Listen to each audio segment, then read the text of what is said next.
يا الله اللهم صل على محمد وآل محمد. اخوان حياكم الله. اخوان وصلنا كم قطعة جيل الرابع. واخوان طبعا جو السوق ب4 اوراق 3 اوراق امانة الله ورسوله، بس اللي اجني تحف. طبعا هنا مو هاي 4 إلى 5، هاي الجيل الرابع، هاي الجدادية المضبوطة اللي 100%.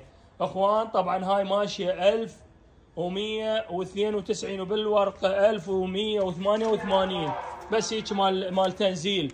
خليها هناك الورقة.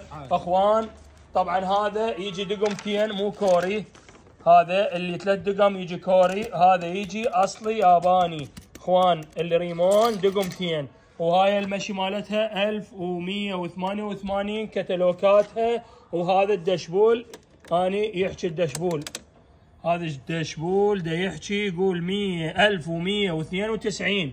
فدراجة بالوكالة، انا ابيع وكالة، ابيع زيرو ما مطروق ان شاء الله. هذا الجيل الرابع اخر اصدار. فاليوم شرفنا اخونا ابو من؟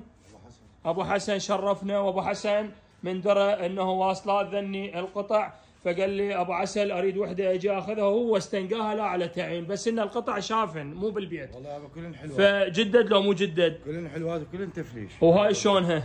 ها من نحكي بعد زيرو. عروسه هاي. بالعافيه عليك. منين جيتنا؟ من الشعب. من الشعب. وترايك للشعب. عمي اصلا عيب اقول ترايك لان هي زيرو بس تطلع انشرها. بالعافيه عليك ومهل بيها على هاي الدراجه التحفه اللي بالكارتونه. يلا عينو اي بي اس اخوان للعلم، اي بي اس باعوه. هذا نظام اي بي اس جيل الرابع. يلا شغل. بالعافيه عليكم مهل بها اخويا. يلا عيني شغل.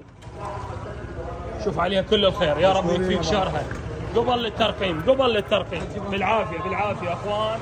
جيل الرابع عندنا كم قطعه، بس ما عندنا مجال بالبيت، وشوي عندي صايره هوسه يمي، فان شاء الله بس يجني. وانا نشر صورهن وشفتوهن، هاي وحده من عندهن. واي استفسار هذا ارقامنا ال 82 55 32 بغداد، حي جاد، حي الحسين، قرب الملعب الخماسي. ويا رب الستر والعافيه لكم والرزق للجميع يا رب العالمين.